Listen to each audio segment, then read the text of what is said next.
All right, so in typical podcast fashion, if you've been listening, you know I like to open with the date and the time and a quick rundown to let you know what we're going to be talking about here today. Here's the problem. I know nothing. My brain has been reduced to mush. It is day 5 for Doug and I at the Combine. We have done a lot of work, a lot of reporting. Everyone on the Patriots beat who has been here has done, I think, great work to varying degrees about varying things for agency, the draft, everything you want to know about, we want to know about as we get closer to both of those and what's critical offseason for the Patriots. But being at the Combine involves staying up till 3 a.m. And then last night for us, 4:30 a.m. And somehow an Uncrustable at a steakhouse that turns into a bar at 12 o'clock and is also just happens to be a prime, pun intended, location for meeting people around the league, connecting, and sometimes with the Patriots. So here's the plan today. We are going to run down the major stories that have broken the last couple of days that we have reported on, you have reported on, and then get to a story that is going to come out in the Herald on what I believe will be Saturday, Sunday in print, and we are going to post, but give you all of our content, all of our scoops, scuttlebutt, rumors, facts, nuggets, whatever you want to call them, you got them. First things first, though, quarterbacks. This has been the big story. There was a big story from Mass Live that advanced the Athletic reporting that the Patriots are likely to take a quarterback. They're leaning in that direction. They really want to, is the exact quote. Mass Live said they're planning on doing this, and they're going to sign a veteran and have them here together. We reached out to a couple people, ran into a couple people from the Patriots shortly after that story broke. And what happened next? First of all, was Advanced a pun on Advanced Media for Mass Live? Okay, you're in timeout. Advanced Local, the parent company of Mass Live. Yes, they advanced it. Yeah, I never know with you, so I very much could have been. But that's fair. Yeah, so those two stories broke. We followed up on them essentially because, you know, obviously that's a very big deal. And essentially what happened was that the people that we spoke to said, who are high-ranking people within the front office, personnel department, said, if that's the plan, we weren't made aware of it. So this means one of two things, I guess I would say, that one, that is the plan, and they just haven't told anyone, told everyone, or nothing's necessarily set in stone yet. But that's essentially what we know about this. I do know that the Patriots, or certain members of the Patriots, like all three quarterbacks enough to take them in the top 3, but that doesn't necessarily mean that that's the consensus or that's everyone's opinion. But yes, this is, Elliot Wolf said it himself, a very good quarterback class, and people who matter within the organization believe that as well. Yes, and I want to make that clear because, you know, I think the healthiest Twitter habits sometimes involve posting the story, hitting mute conversation, and moving on with their day. This was an instance of that because I understand there's a lot of fun to be had with the drama between, you know, competing reporters or outlets and whatnot. Here's the truth: what happened. Mass Live wrote that story. I texted Mark, who I have sat next to in the Patriots media, worked with for a long time. We love Mark, good friend. Karen, I have the utmost respect for, have learned incredible amounts from. Chris, newer to the beat, works as hard as anyone, contributed there. I love the guy. Texted all of them, said, great story. Thank you for saying it with your chest. And then we heard something different. So we report what we hear and understand and believe to relay it to you, to contextualize that. There wasn't a contradiction. It's just to say that if this is the plan, which we cannot confirm, not everybody knows about it. That's it. And then followed up to let them know, hey, we heard something different. Not going to speak out of both sides of my mouth. This is how it goes. So not as dramatic as everyone wants to make it seem, or some folks, I suppose, want to make it seem on Twitter. The second part of it, was you reported this morning, Friday morning, I believe, about the Patriots' stances towards 2 free agent quarterbacks. Yeah, one more thing that I would add just on the rookies as well is that we did hear that Drake May interviewed very well with the Patriots, that he kind of commanded the room, did all those types of things. And you could kind of see that in his press conference this morning as well. We weren't there, but I saw it in video form. But yeah, he definitely impressed the Patriots quite a bit. And like I said, multiple people really like the top 3 quarterbacks in this draft. One person I spoke to really likes J.J. McCarthy as well. Not with one of those top 3 picks, but if it comes down to it, you know, something changes, something happens, that could be an option as well. But yeah, as far as veteran quarterbacks go, first of all, we did hear that there hasn't been interest in Kirk Cousins so far up to this point, which isn't a major surprise to me because, I don't know, when you're looking at the quarterback market, like he's probably like a $50 million per year guy, somewhere around there. That's where we're at with salary cap. Yeah. So, I mean, I can understand the Patriots not wanting to invest $50+ million or whatever it is in Kirk Cousins. Baker Mayfield, however, does have fans within the building. Yes. Okay, so we knew that a lot of people in the building know Baker Mayfield. Like, they have introduced themselves to him and know him very well. We could go down the list, but it's like Alex Van Pelt, the offense coordinator, quarterback coach TC McCartney, offensive line coach. Scott Peters has worked with him. And then Ben McAdoo has worked with him, Pat Stewart, Elliot Wolf. All of these guys have worked with Baker Mayfield, but we know that there are fans of Baker Mayfield as well. And I would even go so far as to say people who would support the idea of signing Baker Mayfield. Yes. The issue is that it does feel like at this point, it's most likely that Baker Mayfield will return to the Buccaneers. The other issue is cost, because if you look at Kirk Cousins as being a $50 million plus per year guy, Baker Mayfield could be a $40 million plus per year guy. And yeah, he could be your starter for the next 3 years, but there's just a much higher ceiling if you take a guy in the draft. But I mean, that is to say, there are people in the building who like Baker Mayfield a lot and certainly would not mind him being their quarterback or being the quarterback of the team. Right. And it's easy to connect dots. Yep. That's not what this report is about. This is to say, in the time that's passed since Baker Mayfield worked with, Alex Van Pelt, TC McCartney, underneath Elliot Wolf and Alonzo Highsmith in the front office, they've viewed his tape, how he's changed as a player, matured as a person, and said, yeah, we still really like him. Right. Will that advance reference in any kind of way? We'll see. Yeah. But for now, Kirk Cousins is dead on arrival. Not going to happen. Brought up by Brian S., our first mail fan, there we go. Mailbag, fan bag, whatever I called it last time. It feels like a month ago. But I think it's important to note that difference between, this is not just saying, oh yeah, they probably like him. They definitively do. Yeah. And if that price tag comes down and they strike out with other options, they might move on Baker Mayfield, though it doesn't seem very likely.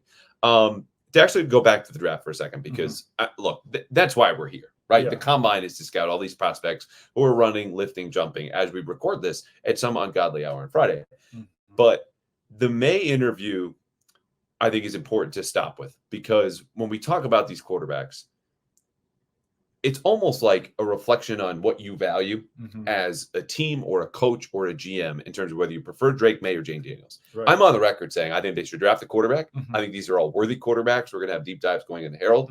But it almost comes across as, do you want that traditional dude, in your room, the way they capture that kind of leader, commands a room, and highly intelligent. So when the Patriots, have a good interview with him, it doesn't mean necessarily he's better or this is a bad thing. Like, they're all great quarterbacks. Right.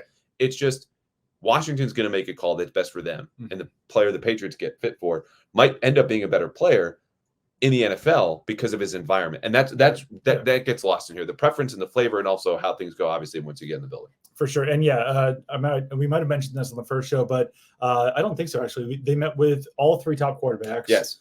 Caleb Williams, Drake May, and Jaden Daniels. Also met with J.J. McCarthy and Bo Nix.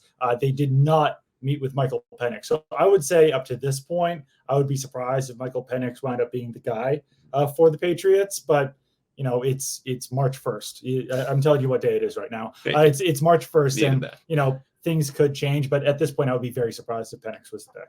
Okay. Yeah. Football season may be over, but the action on the floor is heating up. Whether it's a tournament season or the fight for a playoff home court, there's no shortage of high-stakes basketball moments this time of year. Get in on the excitement with PrizePicks, America's #1 fantasy sports app, where you can turn your hoops knowledge into serious cash. Testing my skills on PrizePicks this season is the most exciting way to play daily fantasy sports. If you have the skills, you can turn $10 into $1,000 with just a few taps. PrizePicks is really simple to play, and I can make my picks and submit my entry in less than 60 seconds. Download the app today and use code CLNS for a first deposit match up to $100. Use the code CLNS for the first deposit match up to $100. Pick more, pick less. It's that easy. Ready for some scoops? Absolutely. Okay. Number one, and this came about today, Friday, as we were asking around, and I'll put it like this. The Patriots are big game hunting. And we all expected this. Again, you want to connect dots. Fine. That's great on the outside. This is on the inside with the league, with executives, with scouts, people within the organization. We expected them to pursue wide receivers and tight ends. That's happening. They are also targeting at least one elite defensive player to come in and would start, obviously, for day one for the Patriots and Gerard Mayo, which may not be entirely surprising to you. But when you think about the way they're organizing their board for free agency, this to me was a whoa. Yeah, big surprise. It would definitely be a splash. Yeah. So we'll see what happens here. But I think that it would certainly be, like I said, a splash move. And the Patriots can do that right now because after cutting J.C. Jackson, they have $100 million in cap space. I think I'm doing my math here correct. That's $1/10 of $1 billion that they can spend on free agents. So that's a lot of money.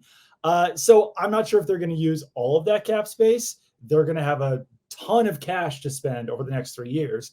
I know that. So they almost have to go big game hunting because, I mean, that's just essentially the way to spend in free agency. They are going to need to fill in their roster as well, because that's another thing that I've picked up over the last week is that, even especially, I guess I would say, when you talk to people within the team of like, all right, what's this offense going to look like? What's this defense going to look like? They're like, well, first we kind of have to build out the roster to see what this offense is going to look like, because we have a ton of needs right now, starting a quarterback, wide receiver. They've got one tight end on the roster. So they're definitely have to spend money on those guys to plug and play, but there's definitely room to spend big on 1, 2, or 3 guys. And this is not mutually exclusive. Like, I would hope the news that the Patriots are targeting at least one elite defensive player in free agency does not come as some sort of misery to you, because they can sign other elite players on offense. Like, they are very self-aware. And I'll add this, the people that we talk to who are relatively new or brand new to the Patriots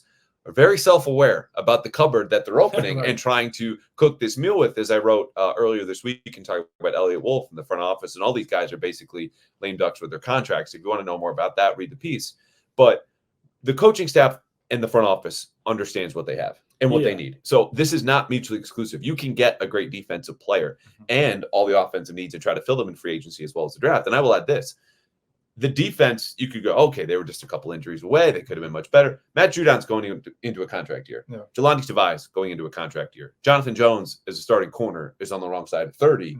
And you're looking at this. If you lose Josh Uche, that's a pass rush that takes a hit. That's a cornerback group that's getting older. If you were to sign a safety or a corner or a linebacker or a defensive lineman, like, that will help you in a way that will be appreciably different, I think, than if you just ran it back with the defense and everyone watches it goes, this is pretty good. It needs to be better next year. You can't just run it back, I think, with this group, given everything I just listed. Yeah, definitely. And, we have mentioned, there's a top tier defender on their list. I know this, they are also looking and discussing adding wide receiver help, tight end help, obviously quarterback, that goes without saying. And Diana Rossini, our buddy from The Athletic, did report this afternoon that Mike Evans is going to test the market, which I think plays in the conversation with Baker Mayfield as well, because they played so well together with the Buccaneers last year. Certainly not saying that those guys are going to be coming here, but I mean, that's a wide receiver that I think a lot of people did not expect to hit the market or test the market, who now might become available. Right. And you have to think too, Mike Evans is a guy who had just come off of playing with Tom Brady and then finds a quarterback in Baker Mayfield who, look, Mike Evans churns out 1,000-yard seasons. Like it's nothing. Like it's nothing. But you wouldn't want to then go to another journeyman or a rookie. I don't think so. I would say there's a chance that he goes with Baker to whatever the next destination is, provided, of course, the cap space works and they're leaving in the first place. Number 2, talking about the defense, Kyle Duggar. Speaking also of expected to test the market, that is where this is trending for him. The Patriots have an offer on the table, but it seems like it's something's unlikely going to happen unless something unforeseen changes before free agency starts. The legal tampering period is March 11th. I think that will give, Duggar a much better sense of what's out there for him. And then maybe he does still return because the Patriots have certainly voiced that it's a priority both publicly and privately to bring back Kyle Duggar. Elliot Wolf said that. Gerard Mayo said that. So you almost set yourself up to be embarrassed if you can't bring that guy back at that point, once you do say that out loud and publicly. But I think that it's also important for them to voice that, to tell Kyle Duggar, you're important. We want to bring you back. We are serious about bringing you back. And for Kyle Duggar, the salary range, I would expect it to be somewhere between $12 and $16 million. The range there is really Grant Delpit signed for $12 million per year with the Browns. Jesse Bates signed for $16 million per year with the Falcons. Those are our last two big safety contracts. So that gives Duggar a sense of what he should be earning on the open market or coming back with the Patriots. The other part about Duggar, and I've said this here before, is that given he's going to turn 28, this is really the last chance for him to maximize a long-term deal. So he's not going to want to leave much money on the table. Mm-hmm. That said, and has been also noted here, is that he recently signed with Andy Sims, who has a long history of representing Patriots defensive, actually resigned with the team. And he's been in the building, which some agents are not wild about because you get a little emotional. Yeah. You're around guys who are saying resign, come back, whether that's Gerard or it's Elliot or other teammates. You know, there have been other players inside the building. Mike Onwenu, who we'll get to in a second, is not really among them. But Kendrick Bourne popped in for 2 days. Juju Smith-Schuster has been around the building. So Kyle Duggar, again, is going to, I think, want to maximize those dollars. I'll be very interested to see if he gets equal money from a place outside of New England and then from the Patriots where he wants to go. Right. Yeah, absolutely. And there is the option also of the franchise tag or the transition tag. Franchise tag would be $17 million. That seems unlikely. The transition tag is $14 million.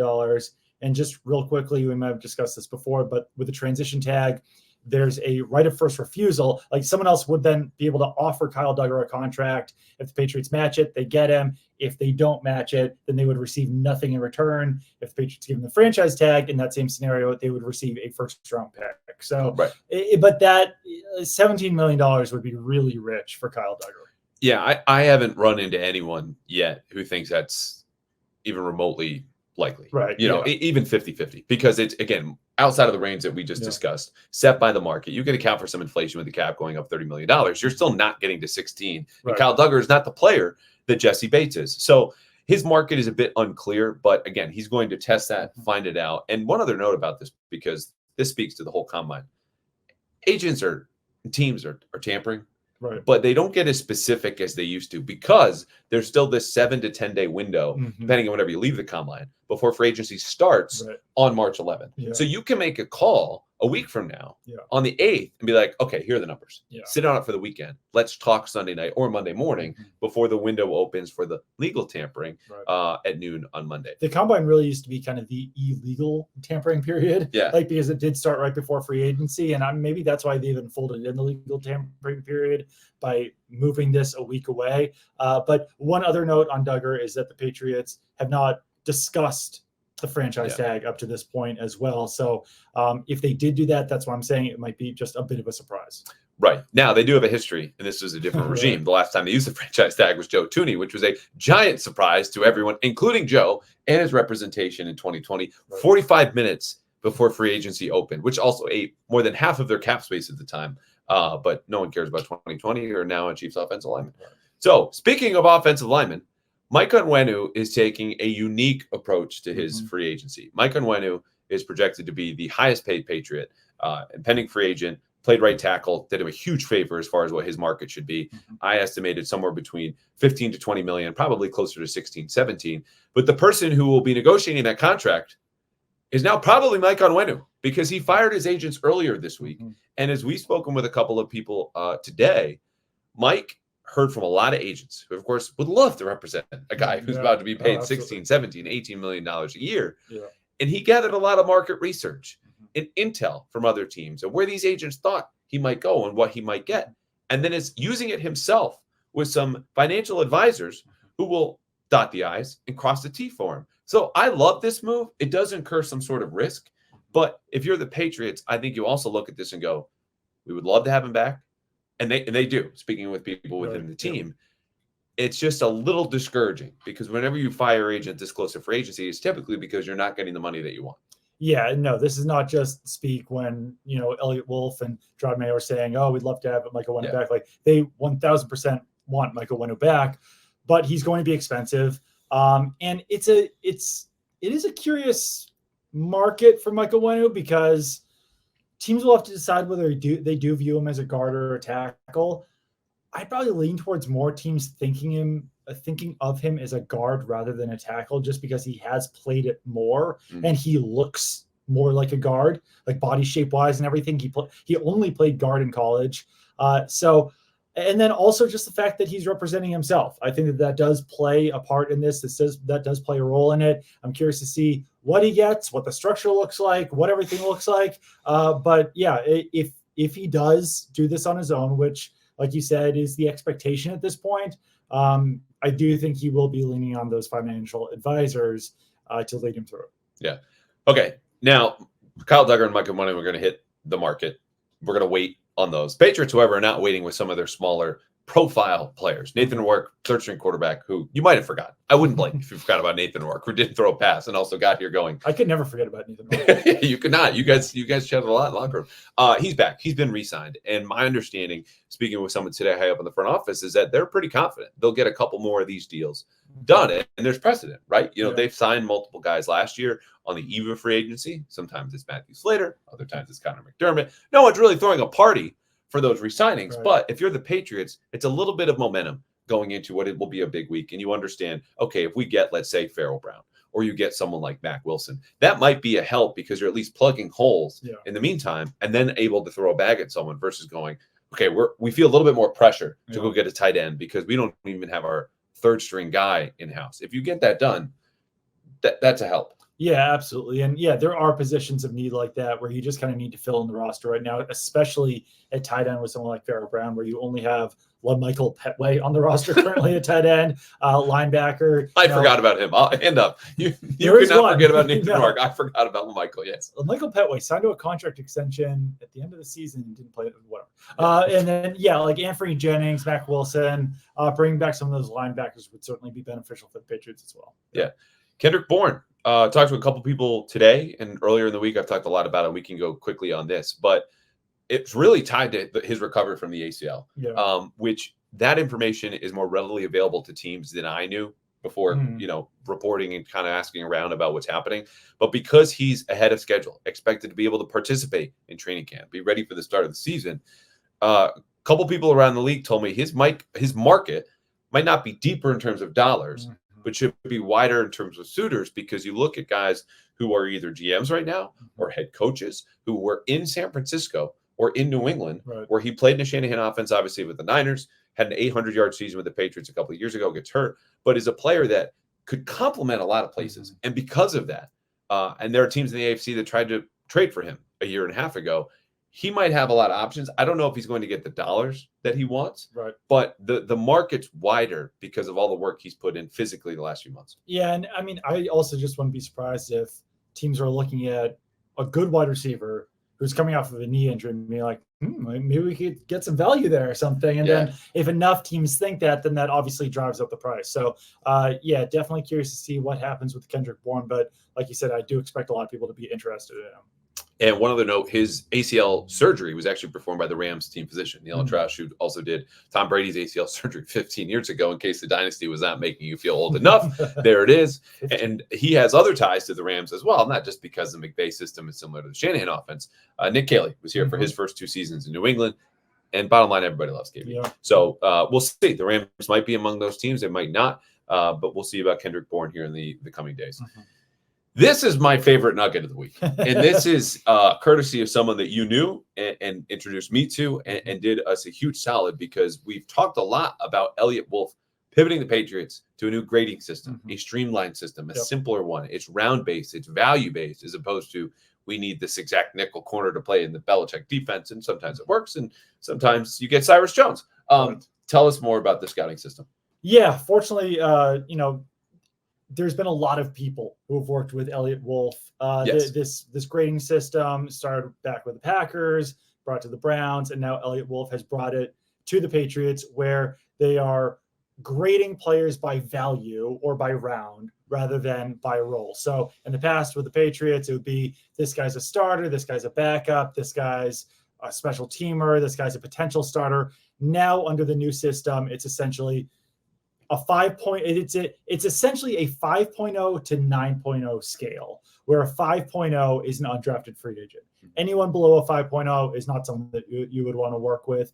It goes all the way up to 9.0, but Like, I don't think LeBron James would have to get like the 9.0. Like so the way it goes is that a 5.0 is an undrafted free agent. A 6.5 is a second round pick. 6.9 is where a first round pick starts. And then it goes up from there. And obviously there's a lot in the middle between the 5.0 undrafted free agent and the 6.5 second round pick. But no, this was definitely like when Elliot Wolf was describing this to us of, okay, we've got this new system, this new grading system. It was definitely very helpful to be, sitting at the JW Hotel, seeing a buddy of mine that I had known for a few years and said, hey, can you explain this to us? Like, can you walk us through what this is actually going to look like now at this point? And ultimately, it does simplify things a little bit where then it's just by round. Like, scouts can look at a player, give them the grade and say, all right, this guy's a 4th round pick. So he gets like a 5.9 or whatever it would be. Or this guy is a 1st round pick. He's going to get a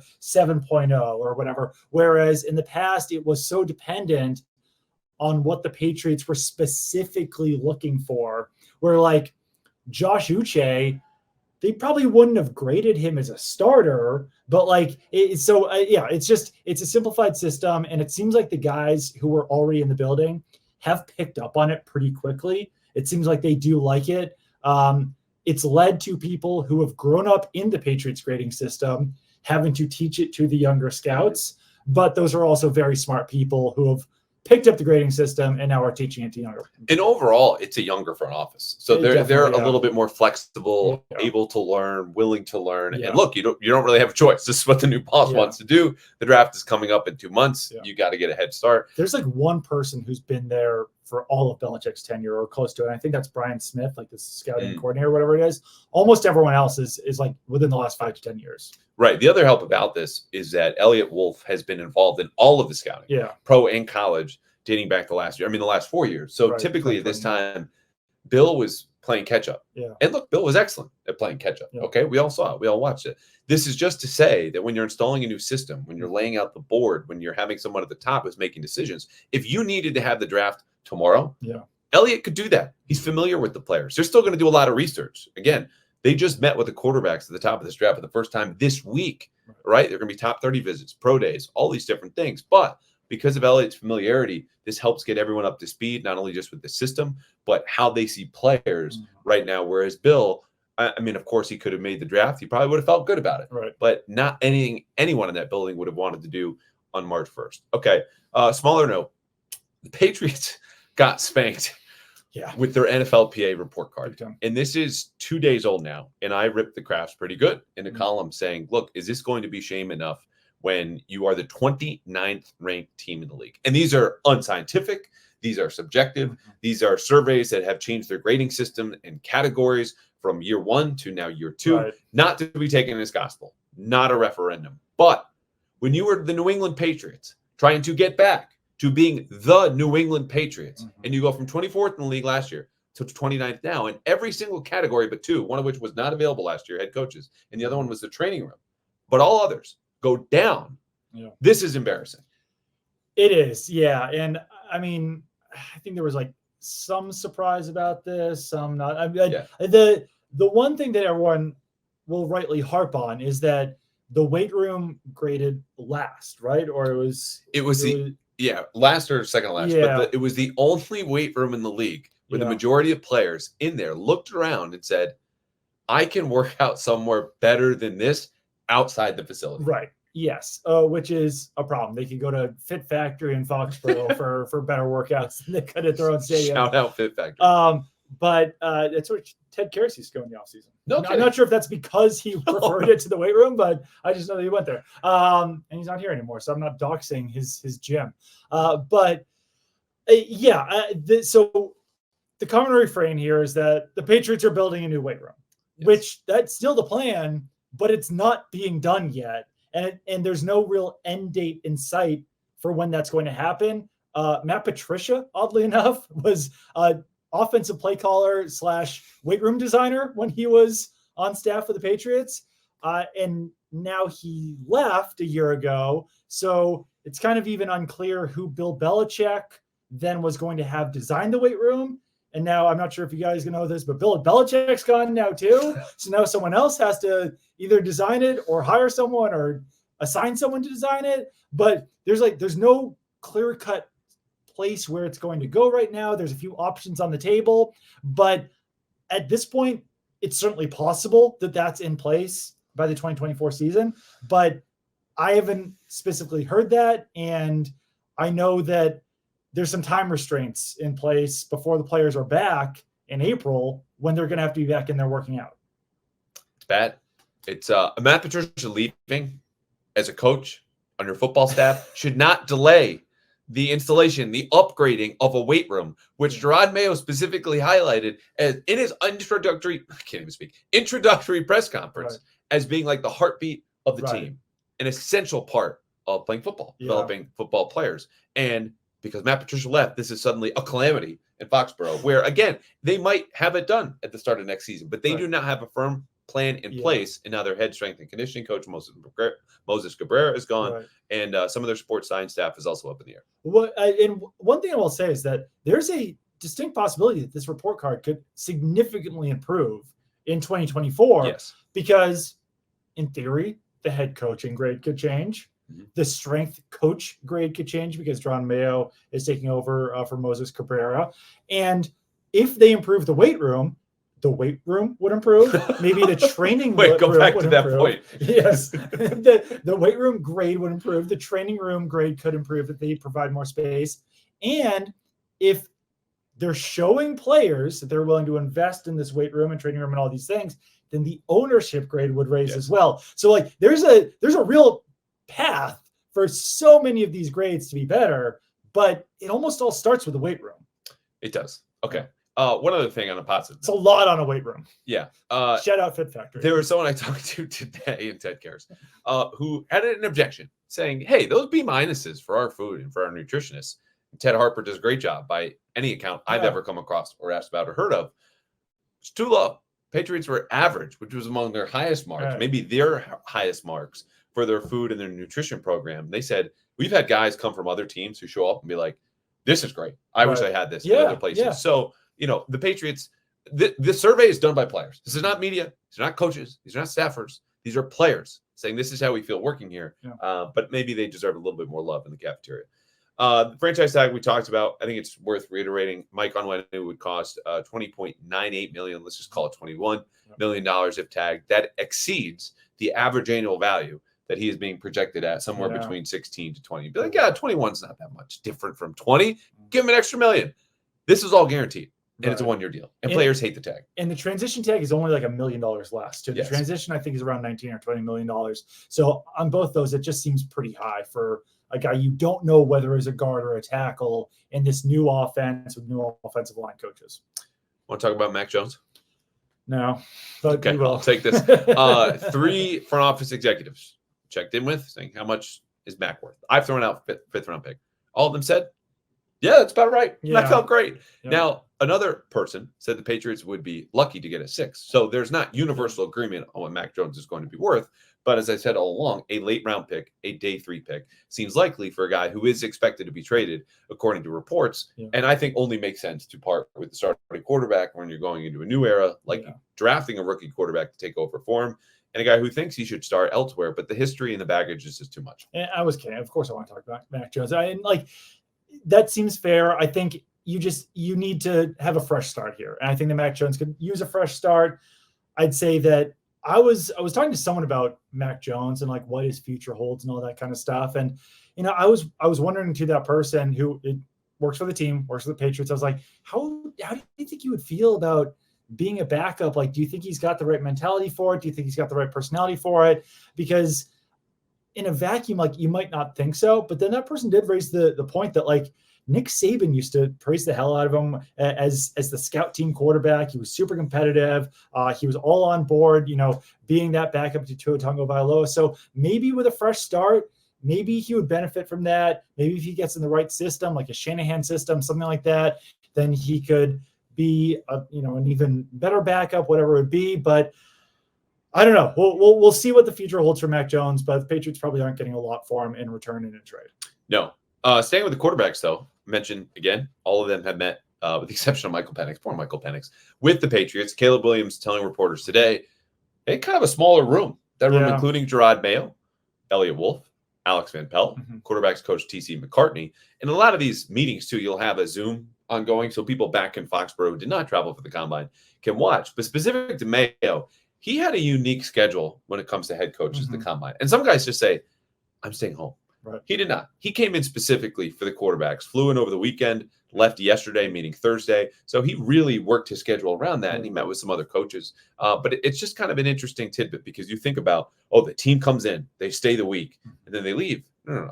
Like you have guys come in on weekend, and they leave on Tuesday. Some leave on Thursday. Alex Van Pelt came in on Tuesday and is staying into the weekend. So there's a lot of overlap and moving parts here. But Gerard Mayo, as a head coach, coming in for that stretch very early, is telling about obviously their pick and maybe not their cemented plans, but what they'd like to do with the third overall pick. Yeah, and just the priority is that he wanted, he was here for a number of reasons, but one of them was certainly to talk to the quarterbacks. And, there was more than just 3 or 4 people in the room. Some of the high-level executives were in there as well. But yeah, I think that they used that time with those quarterbacks. I think it's 18 minutes. They get to talk to 45 guys formally at the Combine. I think they used that for that 18 minutes very wisely and got a good sense of who these guys were. Yeah. Offensive coordinator Alex Van Pelt, officially not the Patriots' first choice. I reported a number of weeks ago, Nick Caley was a finalist. And then the next day they hire Alex Van Pelt, and they did so because Nick Caley turned them down. This is something we've heard from countless people, and countless is strong, several people in and around the team. Gerard made a very hard push for Nick Caley, who you'll know, of course, is the Rams tight ends coach. Before that, spent 8 years in New England, also coaching tight ends. He was their top choice. It didn't happen.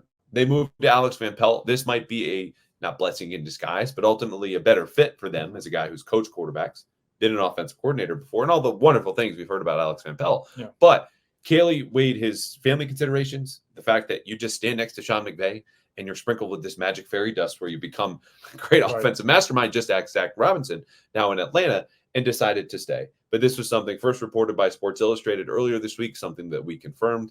And a lot of folks go, we don't blame him. And I think even though he said no to the Patriots might ultimately be better off, but we'll see.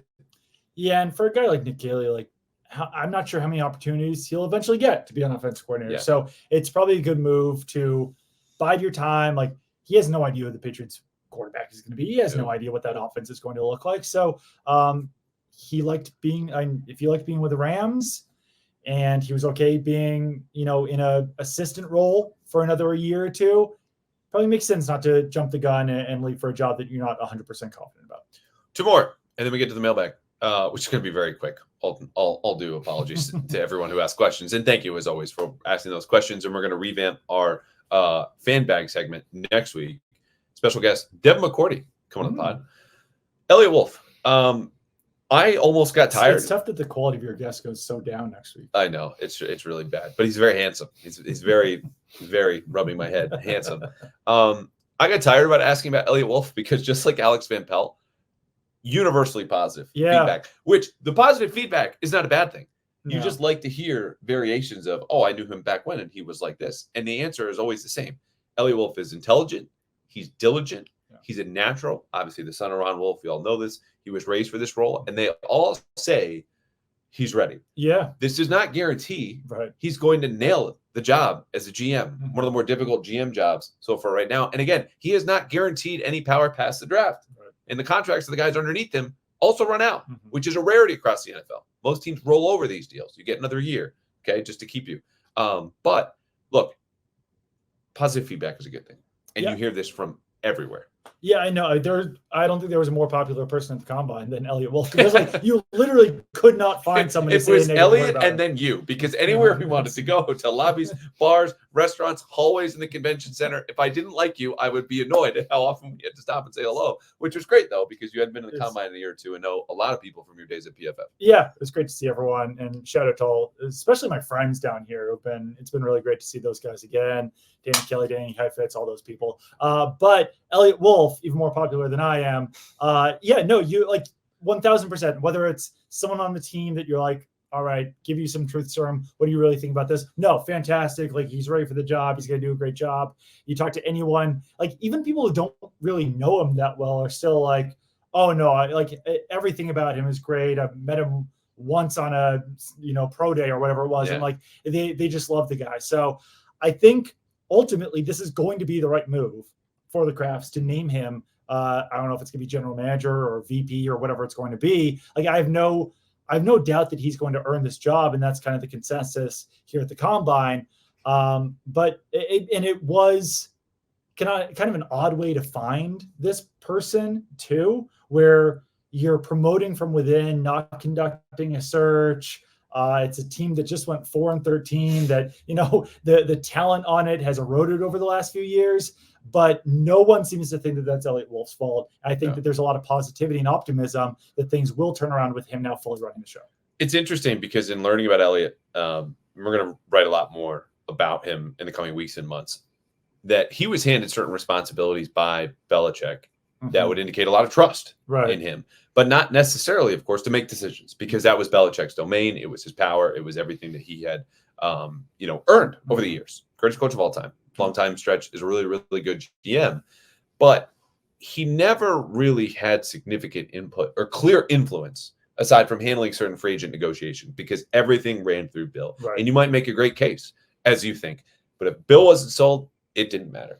Right. Yeah. I mean, it's funny. I mean, we'll get to this, but like, people do still praise Bill quite a bit. Yes.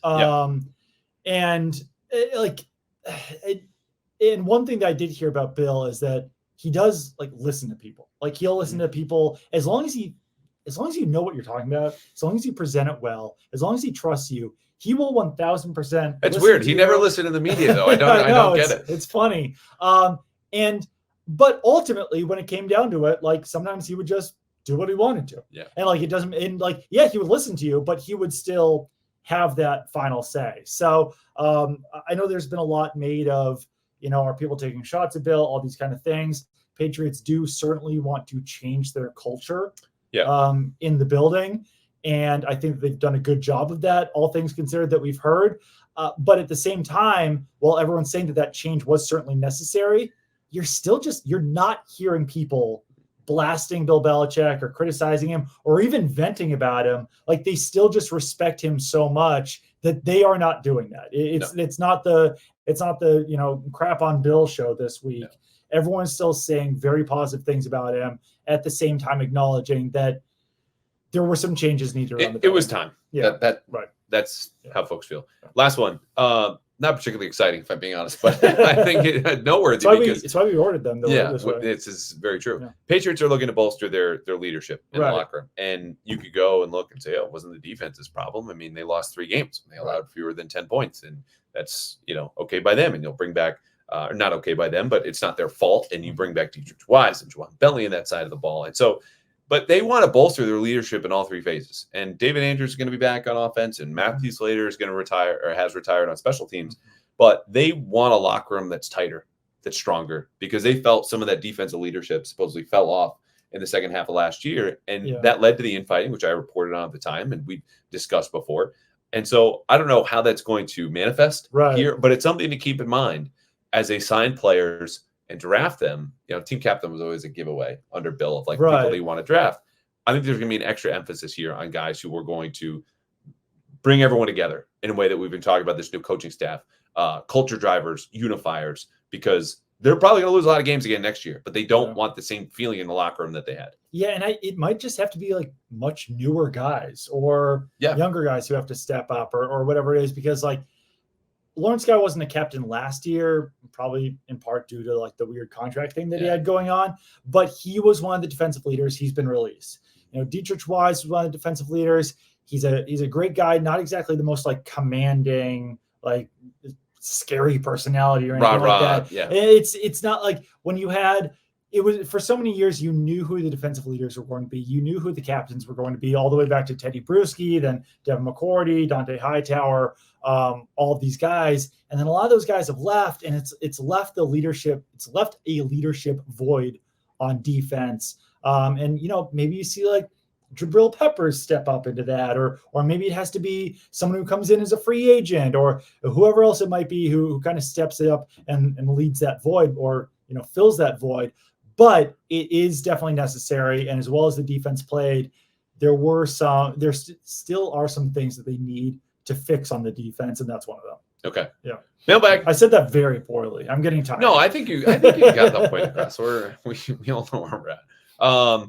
John, this was it's a DM. This is from John. Quote, just for fun, I would love to know both your predictions of what the Patriots quarterback depth chart will look like in week 1 next year at this point of the process, carrying 2 or 3 quarterbacks, starter as X, backup as Y, and Z, possibly. John just went from quarterbacks to wide receivers, I think, with those. But I get the gist of what he's saying. I have my choices lined up, but I feel like that might eliminate what you're thinking. This is tough, honestly. So I could stall some more. No. I can think about it. So obviously the star is going to be Nathan Rourke. I would say starter Drake May, backup. This isn't something I've necessarily heard, but someone like Jacoby Brissett would make a lot of sense, maybe as the backup. Damn it. And then am I giving your exact ones? Yeah, that's exactly it. And then the third stringer would be Bailey Zappi. I do still think it's possible that Bailey Zappi could be the backup, but I also I think the Patriots should bring in someone who would be a more established backup than Bailey Zappi. Yes. Joe Flacco, another name to watch. I mean, these are the easy kind of connecting dots, right? No reporting here. And we have hard reporting about you do about Baker Mayfield. Right. I would lean Drake May as well, but to spice things up, especially because he was the star of my last and first mock draft, Jaden Daniels. Then I will say Joe Flacco. And Nathan Rourke beats out Bailey Zappi. I like me some Nathan Rourke. I should have said Nathan Rourke. If just real quick off that, if the starter was Baker Mayfield, or if they signed Baker Mayfield, would you still draft a quarterback at number 3 overall? Or would you give him Marvin Harrison Jr.? And then draft J.G. McCarthy in the first round? Here's the problem. Because you sign Baker Mayfield, you have a starting quarterback that you can win with. Maybe not because of, but you can win with.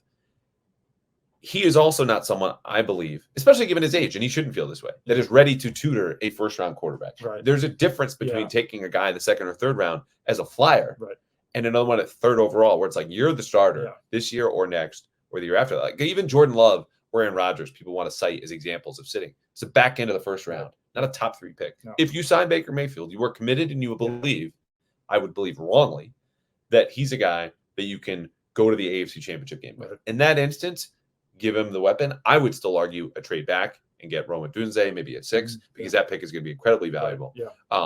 So that would be my choice. Yeah, I think that would almost be what you have to do. So then it would be Baker Mayfield and then either Bailey Zappi or J.J. McCarthy or Bo Nix or whoever to be the backup. That situation. Yeah. All right. Pat's commenter has read my story about Elliot Wolf and everyone else around him being lame ducks. He's going, quote, why would the Pats hire Alonzo Highsmith for 6 months and allow them to change the grading system if they don't plan on committing to Wolf long term? Also, most of the offensive coaches are Wolf guys as well. It seems crazy to blow them out of the draft and pull them out after the draft.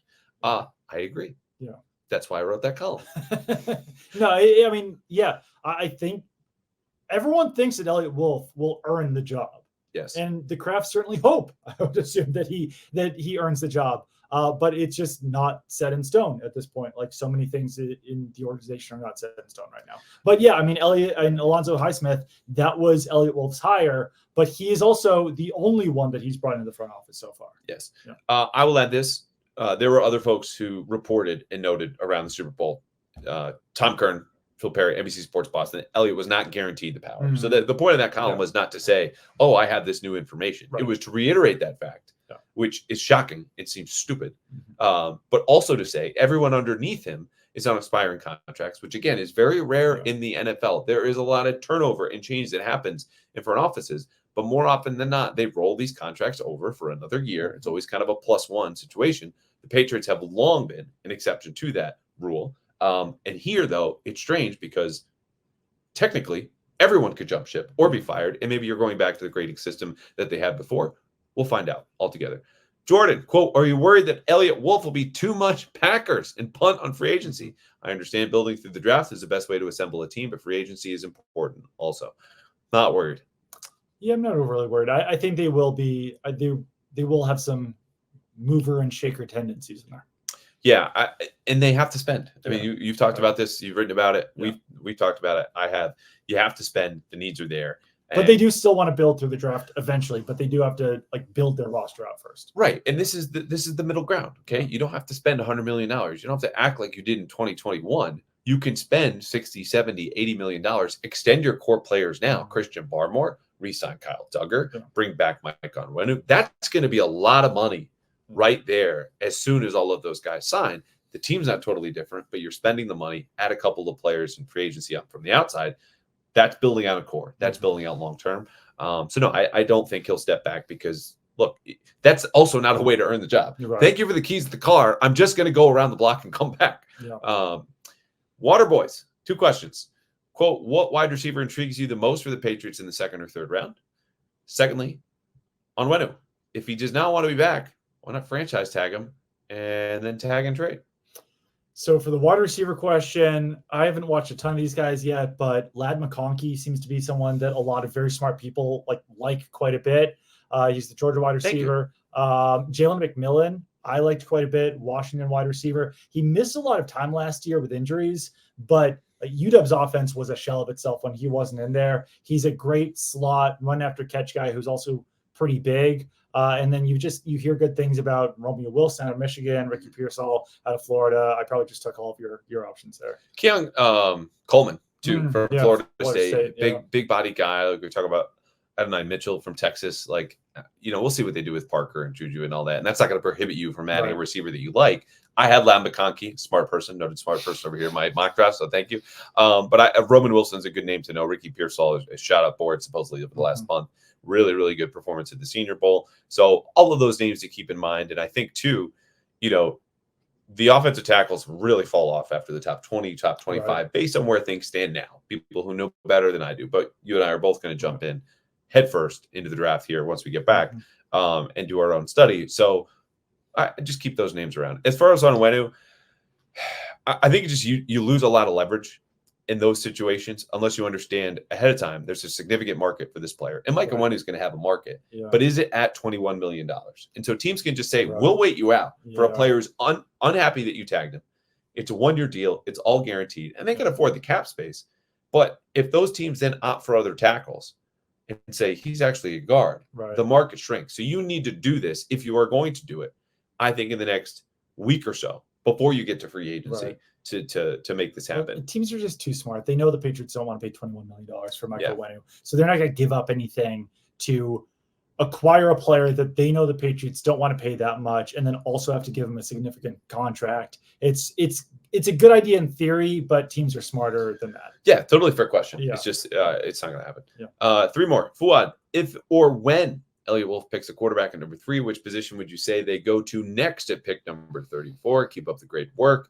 And great to see Doug back.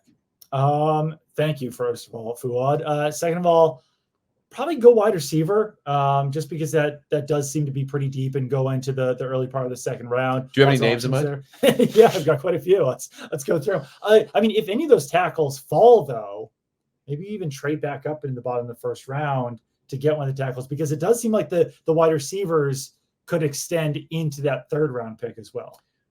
I love that idea. I threw it out here as someone asked for a bold prediction around the draft, and I didn't give it much thought. I've given a lot more thought. I had a very strange dream last night about this actually happening, giving a presentation on the Patriots trading back and why it made no sense. I got a very soft sitting ovation. I don't know, standing or whatever. I don't want to know what that means, except for it's the combine, and I'm not sleeping, and my brain is honestly surprised you had enough time to dream.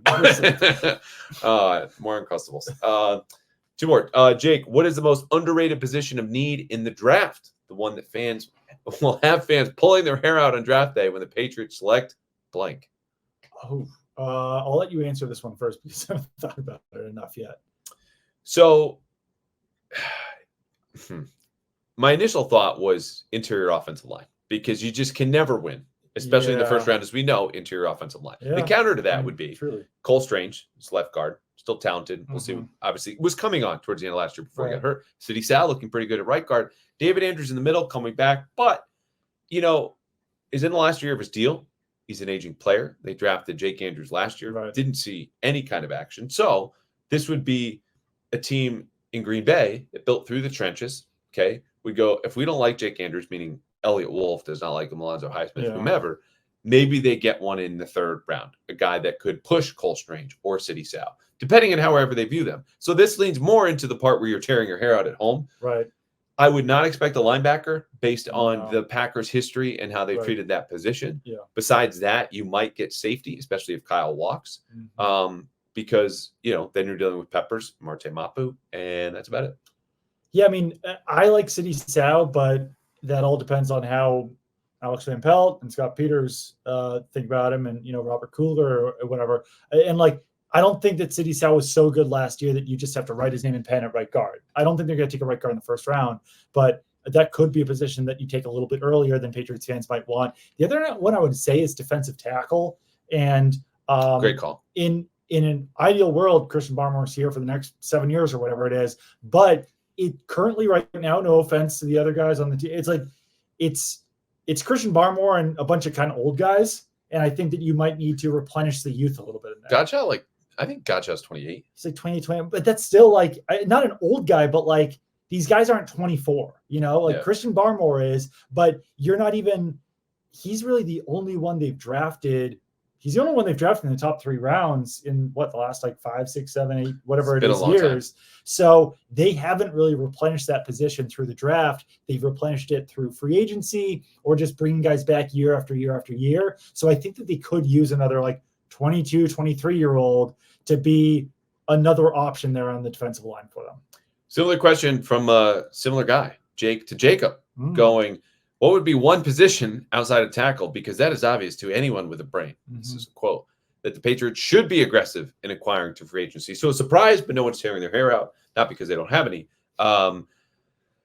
I don't know about aggressive. I mean, tight end is the answer. If we're only ruling out tackle, sure. And receivers obviously in this conversation, like Michael Petway. Look, you might want him to start at home. Yeah. I don't. And there aren't many options out there. Dalton Schultz would be at the top of my board. I think he's at the top of a lot of teams' boards, so they get him signed, sealed, and delivered. Who knows? Solid season with the Texans last year.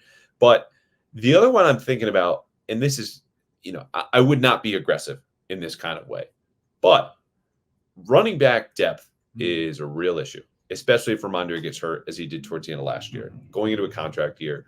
It's not a bad thing to have 2 very capable running backs, as the Patriots found out last year with Zeke. I would not count on Zeke to be that same player again.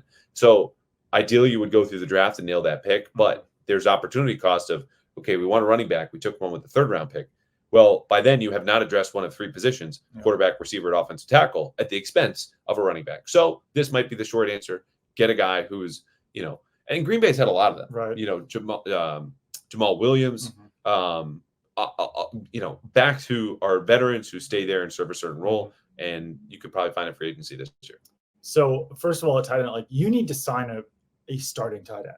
Whether that's re-sign Hunter Henry, which I don't know if that's going to happen, but they don't have a tight end. You can't really draft a tight end to start unless they reach for Brock Bowers. So you need to sign a starting tight end. But the one that I would say outside of tackle would be cornerback, where you've got Christian Gonzalez as your number 1 cornerback. And then your next guys are Jonathan Jones, who's getting up there a little bit undersized, Marcus Jones, who everyone loves but is extremely unproven. Alex Austin will be back. Miles Bryant is a free agent. That's kind of a sneaky need to have another outside cornerback opposite of Christian Gonzalez. So I think that's the one that would settle on to be a little bit more aggressive about, just to make sure that you can, protect against the pass, especially playing in the AFC right now. Yeah, forget what I said. Doug's right. All right, that's it here. Thank you for hanging out with us. This is one of my favorite episodes every year, just unloading all of the whispers. And we're going to go out tonight and see what else we can get from the Combine. You can read all of this and more at bostonherald.com, along with a ton of great reporting from Doug. It's been awesome to hang out with you this week and see you in your element and see everybody else around here. I think it's a good time to be a Patriots fan, and not necessarily because of the team, but I think you're getting a lot more information from us, from other people around the beat. Not every week is going to be Combine week, but when we find out information, you win. Shout out to our colleagues too, because that just makes us work harder. Yeah, for sure. Honestly. Why are you laughing? I don't know. Seriously, I mean, it does. Like, if they make us work harder. They really do. Like, anytime that they get something, they're like, well, you need to get like 3 more things then. You know? Yeah, So yeah. No, it's fun. true. Yeah, it's a healthy, happy competition. yeah, we love it. Okay, we need some sleep. See you next week.